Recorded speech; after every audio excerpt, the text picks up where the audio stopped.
All right. So again, I am Coach Anita, and welcome to day one of Speak Like a Leader. Today we're going to talk about how being silent or how you communicate can cost you time, money, and the title, the job, the opportunities that you're looking for, especially when it comes to something like the thought is, well, if I just be quiet and keep my head down, all will be well. Or they will notice my work should speak for itself. And we'll get a little bit more into that here in a moment. All right, so for those of you who have never met me, never been in my world, but maybe you saw an ad, a little bit about me. I am the founder of Confident Women Lead. This is my second business that I have had in my lifetime, and I'll talk a little bit in a minute about why I created Confident Women Lead.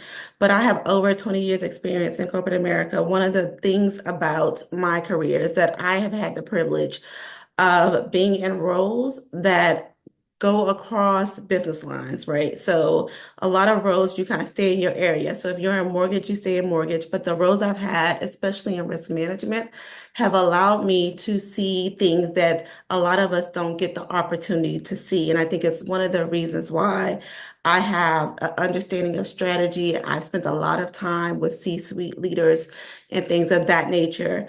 Um, and then we talk a little about Confident Women Lead here. I will give you my story because this is like highlights. I am in North Carolina. I am married. I love to read, and I have two kitties. My kitties are not kitties. Actually, I am getting close to being an open nester, I think is the way we say it these days. My youngest is 17 and he's a senior, and my daughter is off in college. All right, so why did I create Confident Women Lead? So here's why I created Confident Women Lead.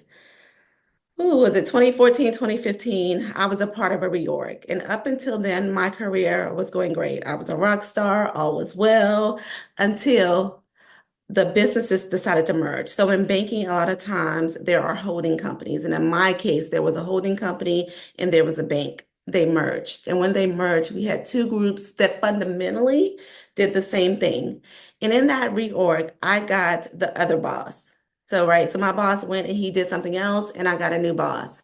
That new boss didn't like me or anybody that came from my team. So what ended up happening is he decided that he was going to do his best to get rid of us. One of the ladies or a couple of the ladies that came from the team I came from, they went with our old boss. As soon as there was an opening under him, they posted out. But I didn't necessarily want to do what they were doing. There was a couple guys on my team and they were white males and they just kind of fell in line. So because they kind of fell in line or they understood what falling in line meant, I'll put it that way, then he kind of gave them some reprieve. But me at the time, well, I didn't know what I didn't know. And when I say that, I mean I am direct. If you listen to the podcast, if you've ever heard me talk, if you are already in Confident Woman Lead, then you will know that I am direct and I say the thing. And now, community-wise, we can appreciate the directness in saying the thing. We probably all know at work they don't necessarily appreciate the directness in saying the thing. But up until this point, directness or saying the thing or holding people accountable hadn't really gotten me in trouble, if you will. No one had really, pushed back, called me out until this boss. This boss went about the process of going so far as to try to get me fired. Now, I live in North Carolina, but I am a DMV girl. I grew up in DC. My ancestors come from that part. Now, we obviously come from the South originally, but both of my parents grew up and were raised in the Washington, D.C. area. So the you can get it how you live in me had to find its place because he was literally trying to cost my job. And when I say he was trying to cost me my job, he would do things like provoke me in ways. So we would be in a staff meeting, people are on the phone, my whole team is in the room, and he would be talking about, for example, what he did over the weekend, right? And him and his daughter, in this one example, was redoing the closet. They were listening to 90s hip hops. He was telling us about the music that he was listening to. And then he turned to me and was like, "Hey, Anita, are you down with OPP?" What? How we get there? So all these people in this room, all the other songs you mentioned, you decided to ask me, was I down with OPP? So that's one example. Under him, I was passed over for a promotion 3 times, not once, not twice, 3 times. So here there was my career. I had gotten a promotion probably every 2 years, if not less than that, up until that point. Again, rock star. And I'm sure that many of you can find this familiar. For him, though, I was a problem. I was a problem because I was the one person on the team, one, who didn't understand the rules of the engagement or the game, but two, I knew what I was doing. Everyone else that he hired was a pretty young white woman who had no experience in what we were doing. So it's really hard to call your boss out or to question what is happening or to give an alternative perspective if you don't know what you don't know, right? But I know. And I know what you're talking about. Like that's not how this works. But okay. And at the time I didn't know that I shouldn't call white men out, like out, because I'm gonna ask questions. Like, right, you said you sent us an email. I'm gonna be the one to be like, I didn't get the email. Did anybody else get this email? Don't do that if you're doing that. Don't do that. We'll talk about that in a minute. So we go through this year of 2015 and he is at me. I go out for leave, I come back and I'm sitting in a small desk. Now, mind you, I'm still in middle management at this time, but I am sitting like in a coordinator analyst desk because it's a smaller desk over in the corner and I'm trying to lay low, right? I'm trying to default to if I just fly under the radar. Well, in my mid-year, he decided to tell me that that was unacceptable, that I needed to engage with all the pretty little young white women and I needed to be more of a team player. So that was the feedback. So, okay, I engage.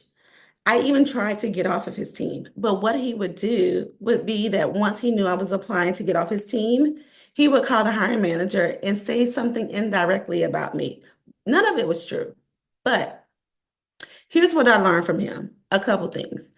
At the end of the year, I had a Black mentor, and I remember sitting in the lobby and almost coming to tears to tell him that the one thing that that boss taught me was to understand my worth.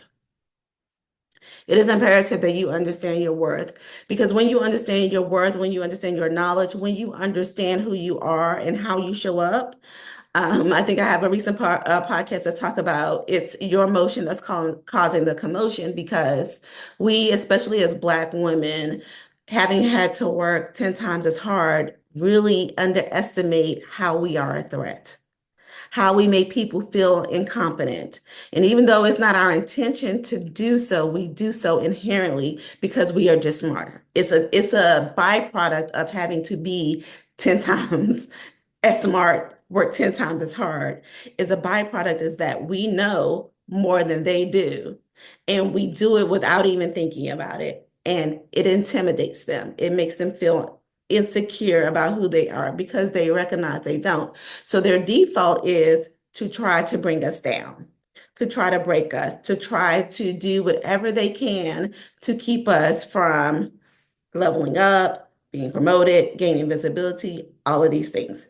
At the time, I was still 2 levels from that boss. And I couldn't understand why he didn't like me or why he was coming for me until I realized that that particular boss made somewhere between $300,000 to $500,000 based on bonuses. Now, if you make $300,000 to $500,000 a year, there are things that you can do that the rest of us can't do. Yes, Courtney, in banking, there is a lot of money at play. We are not playing for a little bit of money. We are playing for keeps. And our not understanding that when we get to a certain level, they are playing for keeps is why we don't understand why, again, they are coming for us. Right. So $300,000 to $500,000 is why my house is paid off. When I say my house, I mean their house. Why their houses are paid off. Why their kids go to $20,000, $30,000 a year private schools. Why they have pools. How they can afford to drive the Porsches that they are driving in Charlotte. Banking is a big industry, and having a nice car and the big brown Louis Vuitton bag is a thing. It's a whole thing. So when you have someone on your team, when you have someone in your proximity that might make you look bad or might even seem more competent and you give them visibility, you put yourself at risk. Now, and again, I didn't understand this until I got to the end of this year because I did not like that boss. But what that boss forced me to do was understand how the game's played because he was playing it on all fronts. And he was the king of what I call spin, used car salesman, but corporate like. The one who can make anything sound good. He's incompetent, but he says it with mediocrity, but with confidence. And the other people in the room nod their head. And you're like, I know they got to know he lying. And I'm not sure that they do actually, but you got to be like, I know, right? So I learned that you got to understand your worth. The second thing I learned was you have to understand how the system works in order to use it to your advantage. Because when you don't know how the system works, you can do one of two things. You can refuse to play the game, and in refusing to play the game, you are ultimately being a pawn. There's no way around it. When you go to that building every day, when you log onto that Zoom call every day, you are in it, whether you want to be or not. So you're playing. Now, the level of degree that you want to play is fine. If you don't want to be promoted, if you don't want to make more money, then being a pawn can sometimes be okay as long as you understand what it is and you are being honest with yourself about the outcomes that you desire. So there's that. The other thing is when you don't know how the system works, then you have to assimilate. And when we assimilate, we know that that doesn't always have good outcomes, right? Like that doesn't have outcomes for people of color. Assimilation still ultimately makes you a pawn. That is very different than I understand how this game is played. I know how to influence people, what moves to make so I get the outcomes, or at least I get the things I desire in the process too. Right? So knowing your worth, how to play the game, and three, it is less about your work and more about your words. And so that is the reason for this week and Speak Like a Leader. But also, here's what I found for all of you who have side hustles. If you have a side hustle, being able to speak is what will make you money. Showing up online requires you to be visible. So it's highly likely that if you're not being visible at work, you're not going to show up on these here internets because they are more ruthless on these here internets than they are at corporate America, quite honestly. So if you're not showing up in your business, ask yourself, am I showing up at work? It's a skill. So one of the beautiful things about Confident Women Lead that we do that I don't know of another business that does is one, we fundamentally serve Black women first, but we serve women of color. And then two, we serve you in both your career and in your business or side hustle. Because again, the underlying thing that we are missing is the ability to speak and speak with confidence. Okay. As we go through this, I know I said a lot there about my story, but I thought it was important that you kind of understand how I got here. Now, when I had that bad boss back in 2015, there were no Black women coaches. I looked. Now, there might have been an executive coach here or there, but there was no one to really help us get from the middle to the executive level. So if you're not already in the executive level, there was no one to really help you. So I ended up with a white man and a Black man, both coaches to help me, one internally and one externally, to help me get past that boss and to recover my career from there. And I imagine that many of you have tried, have looked over your years and wasn't able to find one. And that's how Confident Women Lead was created. As I'm going, if you have questions for me, you can put them in the chat. Okay. All right. I talked a little bit about Confident Women Lead, why it was created, what we do inside of this community. So inside of Confident Women Lead, we do three things fundamentally. One, we do a lot of work around communication. We spent this last quarter, especially around communication, and we have a number of tools that we teach that I won't go into. But again, ultimately, I also coach in a business community. And when I say a business community, I mean I work for another coach. I coach inside her community as a mindset and confidence coach. And the majority of the people I coach are women of all races globally. And one of the biggest things we coach on from a business perspective is confidence, visibility, self-worth and knowing what to say, being confident that you can say the thing, because whether it's in work or in your business, who am I to say that comes up for women a lot because of social programming, no matter where you are in this globe. Two, this community is tailored for Black women and brown women specifically. That thing you learned in your corporate training about communication, that is beautiful if you're a white man. But how you say it and what you say always comes into play as a woman and as a Black woman, especially. So, what they told you could say in crucial conversations or some of the other ones, or even if you took a communication class on LinkedIn, how you say that at work will get you in trouble most likely if you have it, and if you have a white mentor, what they can say and how they say things, especially if it's a white male. What he tells you can say, you probably can't go say the way he can go say it, because that's not the rules of engagement. And then three, I believe in results. I am a coach for those women who want to get results. It's as simple as that. I love you. I love you. I love you. I love you.